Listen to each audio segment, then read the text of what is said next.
Je vous invite à ouvrir la parole de Dieu dans l'évangile de Luc au chapitre 17 et je vous invite à lire les versets 11 à 21. Luc chapitre 17, les versets 11 à 21. Donc il s'agit de la guérison de 10 lépreux. Au cours de son voyage vers Jérusalem, Jésus passait entre la Samarie et la Galilée. Comme il entrait dans un village, 10 lépreux vinrent à sa rencontre et se tenaient à distance. Ils élevèrent la voix et dirent : « Jésus, Maître, aie pitié de nous !» En les voyant, il leur dit : « Allez vous montrer au sacrificateur. » Et pendant qu'ils y allaient, il arriva qu'ils furent purifiés. L'un d'eux, se voyant guéri, revint sur ses pas et glorifia Dieu à haute voix. Il tomba face contre terre aux pieds de Jésus et il lui rendit grâce. C'était un Samaritain. Jésus prit la parole et dit : « Les 10 n'ont-ils pas été purifiés ? Mais les 9 autres, où sont-ils ? Ne s'est-il trouvé que cet étranger pour revenir et donner gloire à Dieu ? Puis il dit : « Lève-toi, va, ta foi t'a sauvé. » Interrogé par les pharisiens pour savoir quand viendrait le royaume de Dieu, il leur répondit : « Le royaume de Dieu ne vient pas de telle sorte qu'on puisse l'observer. On ne dira pas : voyez, il est ici, ou il est là, car voyez, le royaume de Dieu est au-dedans de vous. » Oui, Seigneur, je voudrais te demander que dans ta grâce, tu nous accordes de recevoir avec droiture ta parole. Amen. Le récit de la guérison des 10 lépreux par Jésus nous prépare à répondre aux questions suivantes. Quand viendra le royaume de Dieu ? Où est le royaume de Dieu ? Qui fait partie du royaume de Dieu ? Quel est un signe fiable qui caractérise les sujets du royaume de Dieu ? Et surtout, quelle est ma réponse face aux signes du royaume ? Imaginons un instant que j'applique ces questions au Canada. Quand est né le Canada ? Vous devriez tous savoir. Si vous êtes au Canada depuis au moins vendredi, vous devriez le savoir. Le 1er juillet 1867, l'acte de l'Amérique du Nord britannique, aujourd'hui la loi constitutionnelle de 1867, qui donne officiellement naissance au Canada. Et c'est ce que nous avons fêté vendredi. Vous avez peut-être assisté à un feu d'artifice, ou comme moi, été à un barbecue chez André. Vous avez peut-être assisté à un spectacle. C'est la fête du Canada. On l'a célébrée vendredi pour nous rappeler la naissance du pays. Autre question, qui est canadien ? Alors là, je suis allé sur les sites du gouvernement, il faut s'y retrouver. Mais ça allait encore. Ceux qui sont nés au Canada, donc ceux qui sont nés au Canada sont canadiens. Ceux qui ont obtenu la citoyenneté grâce au processus de naturalisation du Canada, je vérifie auprès de notre experte qu'elle valide bien les réponses de son propre gouvernement. Elles peuvent avoir la qualité de citoyens canadiens, donc des personnes, si elles sont adoptées à l'étranger par un parent canadien. Et il y a encore d'autres possibilités, mais je m'arrête là. Autre question un peu plus simple, où se situe le Canada ? État d'Amérique du Nord, baigné à l'est par la mer du Labrador, etc. Donc c'est une définition géographique. Et enfin, un signe fiable de la citoyenneté canadienne, si vous avez le passeport canadien, à moins que ce soit un faux, mais normalement c'est un signe assez fiable. Si vous arrivez à passer la douane, c'est bon signe. Et à la fin de notre méditation du texte de ce matin, nous serons en mesure de répondre un peu mieux aux mêmes questions relatives au royaume de Dieu, à savoir où est le royaume de Dieu, quand ça a démarré, comment on y entre, etc. Mais d'abord, 3 observations avant d'aller plus loin. 3 observations. Première observation, ce texte se déroule alors que Jésus est en train de se diriger vers Jérusalem. Et ce n'est pas anodin dans l'évangile de Luc. C'est un tournant très clair dans cet évangile. Et il est dit au verset 11 de notre texte, au cours de son voyage vers Jérusalem. C'est un indicateur chez Luc pour dire, en général, qu'il va aborder un nouveau sujet, soit concernant le royaume de Dieu, soit sur ce qu'est un disciple. Mais si vous voulez faire une formation de discipulat, vous vous basez sur ce que Luc écrit entre le chapitre 11 et le chapitre 19, vous avez d'excellents éléments et une excellente base. Depuis le chapitre 9 au verset 51, l'évangéliste Luc nous présente Jésus qui est en voyage vers Jérusalem, et ce n'est pas un voyage anodin, c'est un endroit où il va souffrir, il va mourir. Je vous lis quelques textes, Luc 9, 51 par exemple. Lorsque le temps où il devait être enlevé du monde approcha, donc le temps où il devait être enlevé du monde approcha, Jésus prit la résolution de se rendre à Jérusalem. Chapitre 13, verset 22. Jésus traversait les villes et les villages, enseignant et faisant route vers Jérusalem. Chapitre 12, verset 33. Mais il faut que je marche aujourd'hui, demain et le jour suivant, car il ne convient pas qu'un prophète périsse hors de Jérusalem. Chapitre 18, versets 31-34. Jésus prit les 12 auprès de lui et leur dit, « Voici, nous montons à Jérusalem, et tout ce qui a été écrit par les prophètes au sujet du Fils de l'homme s'accomplira, car il sera livré aux païens, on se moquera de lui, on l'outragera, on crachera sur lui, et après l'avoir battu de verge, on le fera mourir, et le 3e jour, il ressuscitera. » Mais ils ne comprirent rien cela, mais c'était pour eux un langage caché, des paroles dont ils ne saisissaient pas le sens. Deuxième observation. Jésus est rejeté tout au long de ce parcours par beaucoup de Juifs, et en particulier les plus religieux d'entre eux. D'ailleurs, dans la prédication de Nazareth, au début de son évangile, qui nous a été lu tout à l'heure par Marianne, Luc résume et annonce tout ce qui se passe par la suite. C'est un genre de prologue dans l'évangile de Luc, où il nous annonce dans les grandes lignes ce qui va se produire dans la suite de l'évangile. Et il est notamment précisé que Jésus sera rejeté en particulier par ses compatriotes. D'ailleurs, de suite après sa prédication à Nazareth, ils le prennent, ils le sortent de la ville et ils veulent le tuer. Mais il leur échappe. On ne sait pas comment, mais il leur échappe. En Luc 9, verset 22, il ajouta, donc c'est Jésus qui parle, qu'il fallait que le Fils de l'homme souffrit beaucoup, qu'il fût rejeté par les anciens, par les principaux sacrificateurs et les scribes, qu'il fût mis à mort et qu'il ressuscita le 3e jour. Il leur a clairement annoncé la couleur. On ne va pas se promener à Jérusalem. On ne va pas juste aller fêter la Pâque. Je vais y aller, y mourir. 3e observation. Le royaume de Dieu est au cœur de la prédication de Jésus. Jésus est le roi Messie. Jésus est le roi Messie. Le royaume de Dieu est au cœur de la prédication de Jésus.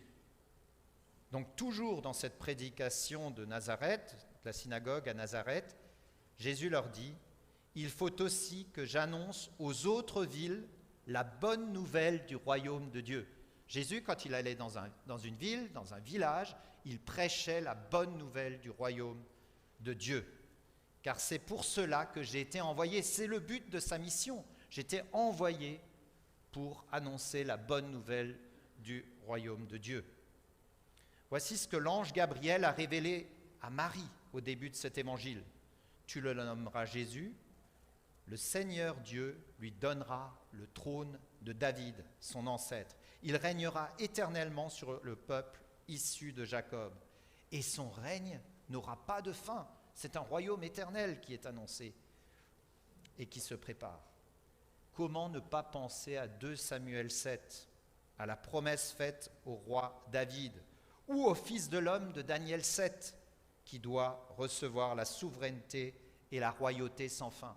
Jésus nous est présenté comme un roi. Jésus est donc aussi le roi Messie davidique annoncé dans l'Ancien Testament. L'Ancien Testament nous disait qu'un roi allait venir, un Messie-roi. Et ce Messie-roi est là.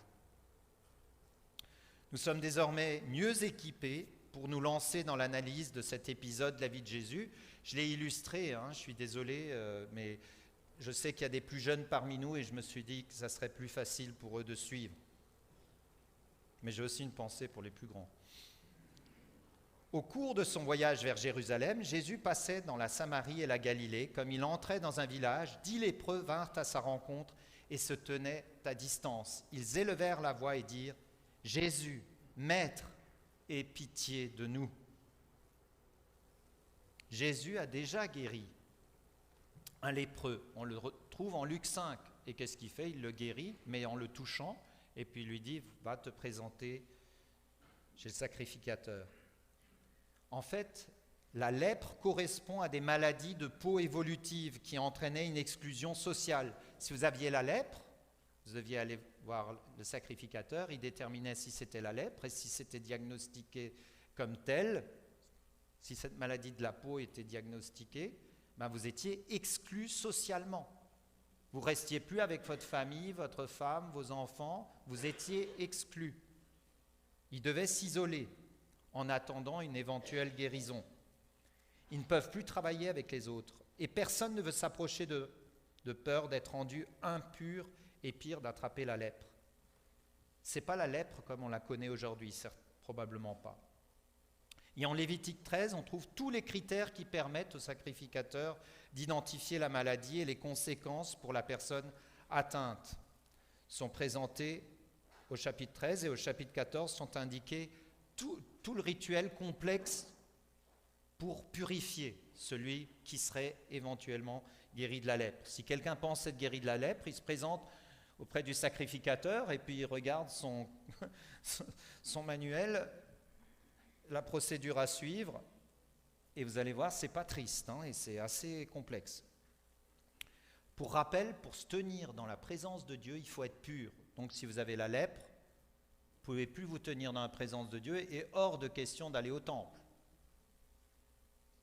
Et vous ne pouvez pas non plus aller à la synagogue. Or, c'est la vocation du peuple de Dieu de lui rendre un culte. Lévitique 13, 45 et 46. Le lépreux atteint de la plaie portera des vêtements déchirés et aura la tête nue. On vous repérait de loin, Il couvrira sa barbe et criera « impur, impur ». Aussi longtemps qu'il aura la plaie, il sera impur, il est impur, il habitera seul, sa demeure sera hors du camp. Il doit vivre à l'écart. Il connaissait déjà le confinement. Ces lépreux vivaient probablement dans un village séparé de la population générale et ils se tenaient à distance, séparés des autres. D'ailleurs, ils s'approchent de Jésus, mais il n'y a pas de contact. Ils restent à distance. Et Luc montre de façon générale un grand intérêt pour les personnes dont on faisait un moindre cas à l'époque. Luc nous parle de Jésus qui s'intéresse aux femmes, aux enfants, aux pauvres, aux impurs comme les lépreux, les péagers, les étrangers comme les Samaritains et les païens. Et là, c'est une double peine, il est étranger et en plus, il est lépreux. En les voyant, il leur dit « Allez vous montrer au sacrificateur ». Et pendant qu'ils y allaient, il arriva qu'ils furent purifiés. En effet, c'est ce que prescrivait la loi de Moïse. Si tu penses être guéri, là Jésus leur dit, allez voir le sacrificateur, il va vérifier que vous êtes vraiment guéri. Et donc il y a tout un rite après de purification. Je vous donne juste un petit extrait. Ils doivent acheter 2 oiseaux purs, un tué. Le deuxième est trempé dans le sang du premier oiseau et puis après on le lâche. et on fait 7 fois l'aspersion avec le sang de cet oiseau sur le lépreux. Drôle d'affaire, hein. Il faut qu'il se rase, il faut qu'il se baigne, puis il peut retourner dans le camp, mais hors de sa tente, puis il doit de nouveau se raser, se baigner, et au 8e jour, il doit sacrifier 2 agneaux et une brebis, s'il a assez d'argent. S'il n'a pas assez d'argent, à la place de ces animaux, il peut prendre des oiseaux. Enfin, toute une affaire, et ça prend plusieurs jours. Le but de se montrer au prêtre est de faire officiellement constater la guérison, pour qu'il puisse reprendre une vie normale et puisse rejoindre la communauté du peuple de Dieu. Les 10 ici sont guéris. Les 10 sont bénis par Jésus. Bénis, ça veut dire que Dieu leur est favorable. Jésus leur est favorable. C'est clairement un signe de la présence du royaume, comme l'indique clairement la réponse de Jésus aux disciples de Jean-Baptiste.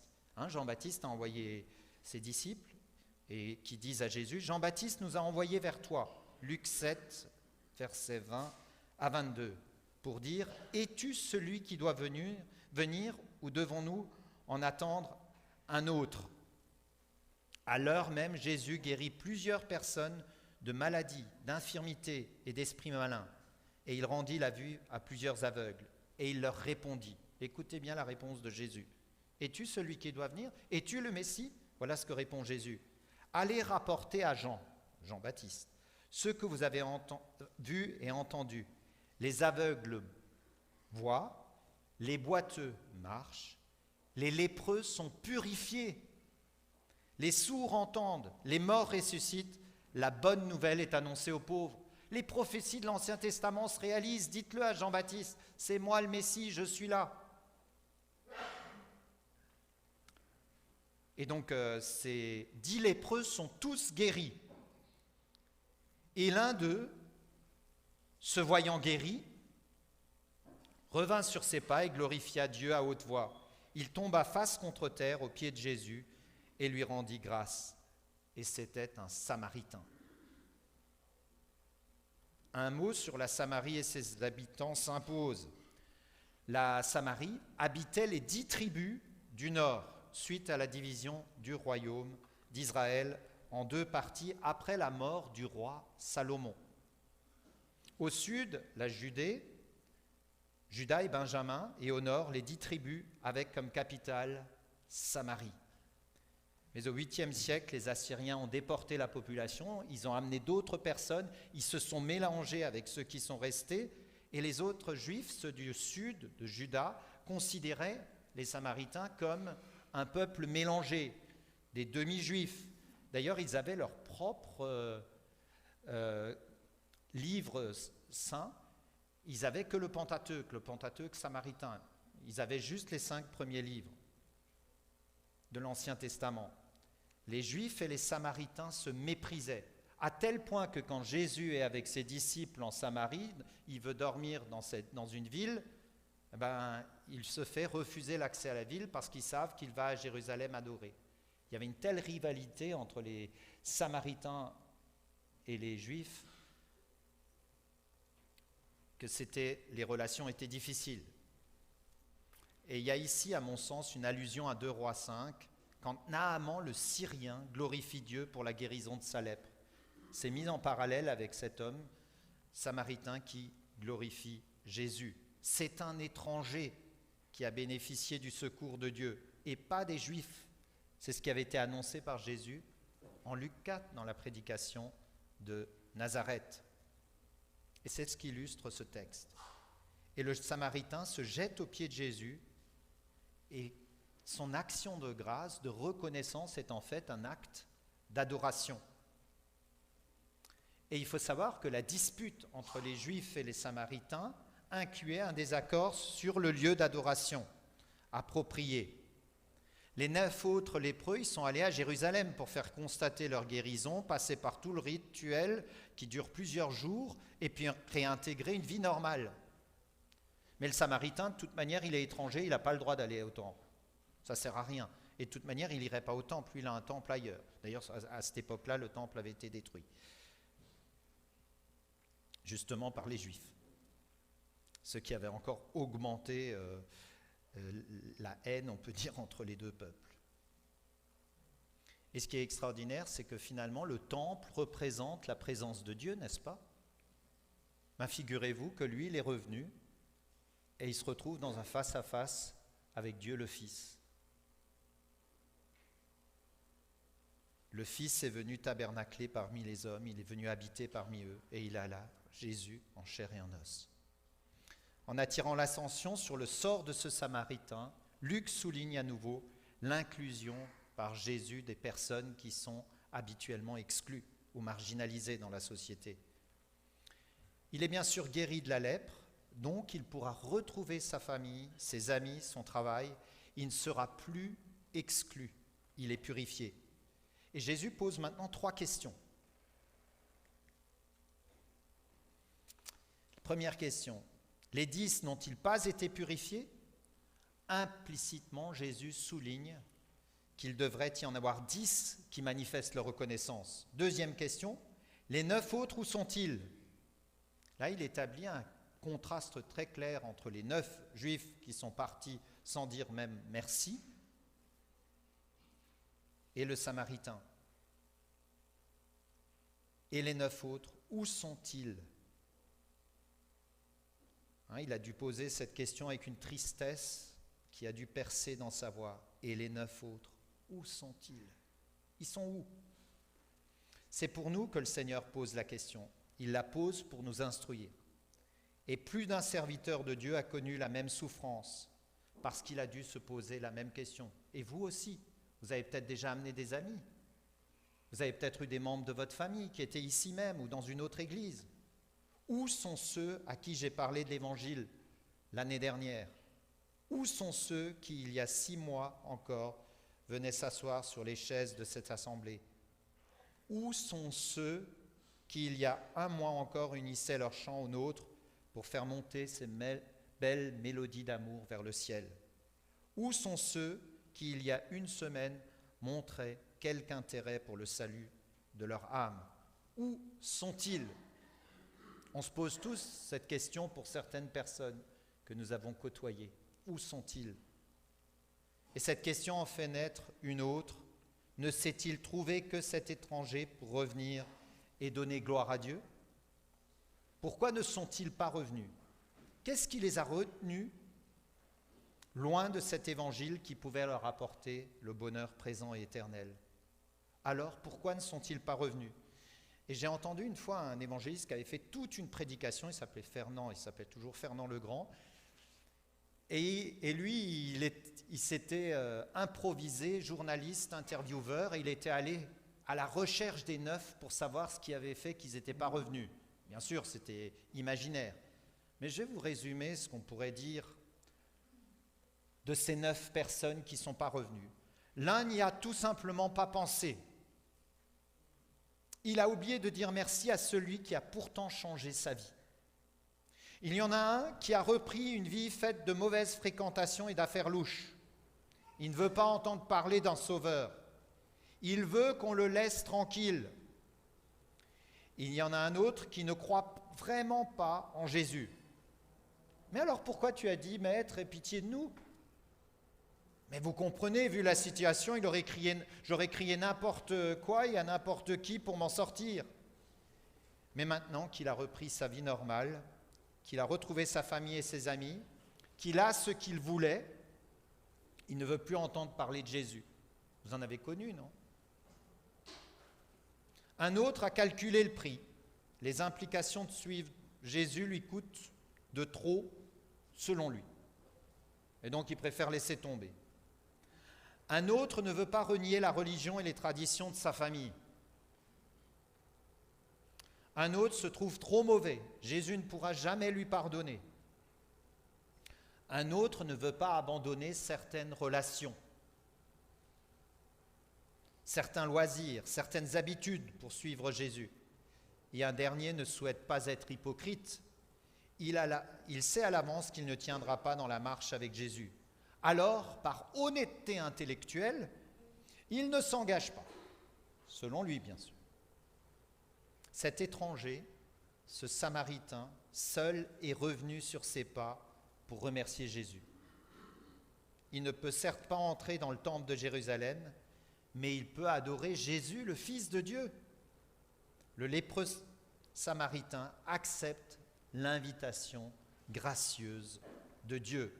Sa reconnaissance est finalement un acte d'adoration qui indique qu'il a changé de vie, qu'il s'est converti, il s'est repenti, il s'est détourné de son ancienne vie et qu'il est entré dans le royaume de Dieu.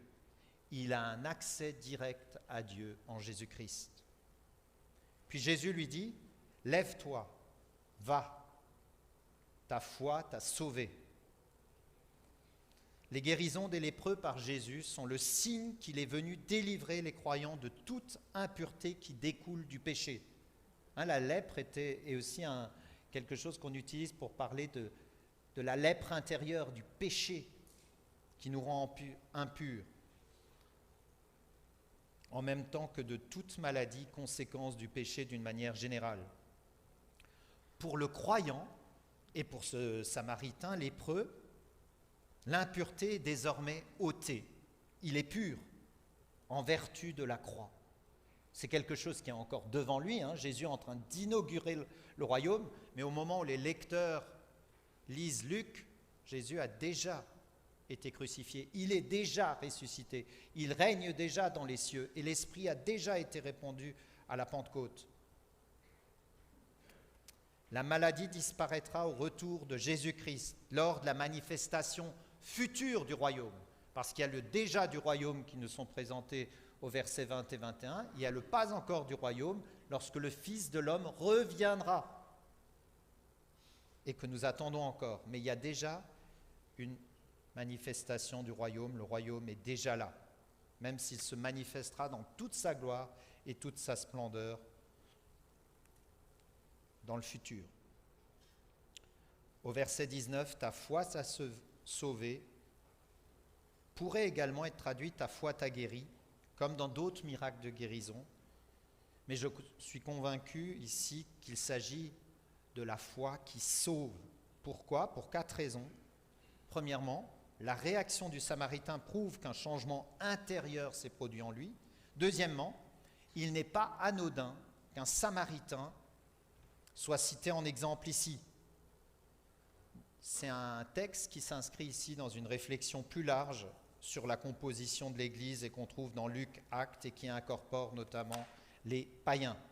Ce sont beaucoup de non-juifs qui recevront la parole de Dieu et qui croiront en son message. Et à mon sens, ce passage illustre cette vérité qui avait déjà été préparée dans la prédication de Nazareth, en Luc 4. Troisième raison, ce texte fait écho à d'autres passages du même évangile dans lesquels il est clairement question d'un salut au sens spirituel. Par exemple, la guérison de l'aveugle de Jéricho. Dans ce passage, l'aveugle qui est guéri, à qui Jésus dit aussi « ta foi t'a sauvé », se met à suivre Jésus, ce qui suggère qu'il devient son disciple. Et la quatrième raison, les 9 autres lépreux, pourtant guéris, ne semblent pas bénéficier de ce salut. Qu'est-ce qui caractérise ce Samaritain en plus d'être guéri, comme les 9 autres lépreux? Qu'est-ce qui caractérise ce Samaritain qui, en plus d'être guéri, est sauvé? 2 choses. Il rend gloire à Dieu à haute voix. Et deuxième chose, il tombe le visage contre terre aux pieds de Jésus et le remercie. Dès lors, le lecteur comprend que parmi les 10 hommes guéris, seul le Samaritain possède la foi qui sauve. Ta foi t'a sauvé. Les 9 autres hommes, s'ils ont manifesté une certaine foi, confiance dans la puissance miraculeuse de Jésus, puisqu'ils ont aussi imploré sa pitié, ont révélé par après le caractère superficiel de leur foi, en n'exprimant pas leur gratitude envers Dieu et Jésus. Leur relative confiance n'est donc pas la foi qui sauve. Eux ne sont pas sauvés. Tout cela ne signifie pas que nous sommes sauvés par la foi plus la reconnaissance. Ça serait une erreur grave. Ou que nous devons nous montrer suffisamment reconnaissants pour prétendre mériter le salut. Si vous partez avec ça, vous allez passer à côté de l'essentiel. Notre texte enseigne plutôt que la foi qui sauve mène inévitablement à la reconnaissance envers Dieu. La foi qui sauve mène inévitablement à la reconnaissance envers Dieu. Et on termine avec les pharisiens qui interrogent Jésus. Quand viendra le royaume de Dieu ? Le royaume de Dieu ne vient pas de telle sorte qu'on puisse l'observer. On ne dira pas, voyez, il est ici ou il est là. Car voyez, le royaume de Dieu est au milieu de vous. De par leurs questions, on se rend bien compte que les pharisiens, qui sont des religieux juifs, attendent un royaume futur, un royaume politique. Pourtant, le Messie roi est déjà là et il inaugure son royaume, le royaume de Dieu, dont il est le roi, le Messie roi. Ce royaume est bien réel et on peut y croire, on peut y entrer, comme ce Samaritain, cet étranger. Il est disponible aujourd'hui pour y entrer. Et le royaume de Dieu est parmi vous, en Jésus le roi. Le royaume est parmi les hommes. Il est accessible et présent. Mais les pharisiens ne le voient pas, tout comme les 9 lépreux juifs ne le voyaient pas. Le Samaritain, cet étranger, y voit plus clair sur le royaume de Dieu que les pharisiens, qui pourtant attendaient ce royaume et qui sont des spécialistes de la loi. D'ailleurs, ce Samaritain lépreux guéri fait partie de ce royaume de Dieu. J'arrive à la conclusion. Quelle est ma réponse face au signe du royaume ? Jésus a guéri 10 hommes atteints de la lèpre. Alors que Jésus est rejeté par les chefs juifs, ce récit ne se concentre pas seulement sur Jésus qui guérit, mais met en contraste la façon dont les Juifs et un Samaritain répondent à la miséricorde de Dieu. Un lépreux païen de la région de Samarie, guéri à distance, réagit par des louanges et des remerciements, alors que les 9 lépreux d'origine juive ignorent tout simplement le Seigneur Jésus. Pas un mot de reconnaissance, pas un merci. Quand viendra le royaume de Dieu ? Mais il est déjà là. Il a été inauguré par la venue de Jésus, son roi, il y a environ 2000 ans. Sa mort à la croix, sa résurrection à Pâques est l'événement fondateur du royaume de Dieu. Où est le royaume de Dieu ? Mais c'est un royaume spirituel, dans le cœur et la vie des croyants, qui se manifeste dans le cœur et la vie des croyants. Et qui fait partie du royaume de Dieu ? Ceux qui se sont approchés de Jésus par la repentance et la foi. Quelle est ma réponse face au signe du royaume ? Le royaume est venu en Jésus. On connaît la réponse des pharisiens. On connaît la réponse de cet homme, ce Samaritain. Mais quelle est ta réponse ? Quelle est ta réponse face au signe du royaume ? Quel est un signe fiable qui caractérise les sujets du royaume ?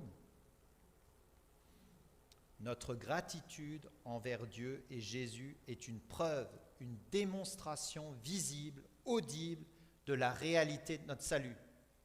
Un chrétien qui n'adore pas Dieu, qui ne lui manifeste pas sa reconnaissance, ne peut pas être chrétien. C'est notre destin, c'est notre raison de vivre, c'est notre raison d'être là ce matin. Ne perdons aucune occasion aujourd'hui même de rendre gloire à Dieu et de remercier Jésus pour le merveilleux salut qu'il a bien voulu nous accorder. Il y a longtemps que Jésus vous attend. Il y a longtemps que vous n'êtes peut-être pas revenu. Alors c'est ma dernière question. Pourquoi ne viendriez-vous pas aujourd'hui, comme le 10e lépreux, pour vous aussi vous entendre dire par Jésus, ta foi t'a sauvé. L'accès au royaume de Dieu est toujours ouvert. Faites confiance au Seigneur Jésus. Le début de la vraie foi, c'est de perdre confiance en soi et c'est de commencer à la mettre dans le Seigneur. C'est de perdre confiance en soi et c'est de commencer à la mettre dans le Seigneur. Si Dieu vous parle ce matin, dites simplement, Seigneur, je me donne à toi aujourd'hui. Priez Prions. Seigneur, merci pour ta parole. Tu nous rappelles que nous étions impurs à tes yeux, corrompus par le péché, esclaves du péché, esclaves de cette capacité de faire le mal. Et Seigneur, merci parce que tu nous as libérés, parce que lorsque nous avons crié à toi en disant « Aie pitié de nous, Maître », tu nous as purifiés. Tu nous as dit « Ta foi t'a sauvé ». Merci pour le jour où nous avons pu te rencontrer, où tu es devenu notre roi, où nous avons intégré ton royaume. Et Seigneur, accorde-nous de ne pas être ingrats, mais de reconnaître chaque jour que tu nous donnes que c'est grâce à toi que nous sommes là. C'est par ta grâce que nous pouvons continuer à vivre ici-bas. Merci pour la joie de te connaître, pour le privilège de te connaître et qu'ensemble, en tant qu'Église, nous puissions t'adorer et rayonner dans cette région. Et pour ceux qui ne te connaîtraient pas encore, Seigneur, qu'ils puissent saisir ta main. Tu leur tends la main. Tu es disposé à sauver encore aujourd'hui, à intégrer d'autres personnes dans ton royaume. Et Seigneur, toi seul, tu sais combien d'occasions nous avons dans notre vie. Et je te prie que si quelqu'un n'a pas encore pris une décision claire pour toi, qu'il puisse le faire. Et qu'il puisse s'écrier « Aie pitié de moi, Seigneur, Maître ». Et nous avons cette assurance que tu le prendras dans tes bras et dans ta présence. Amen.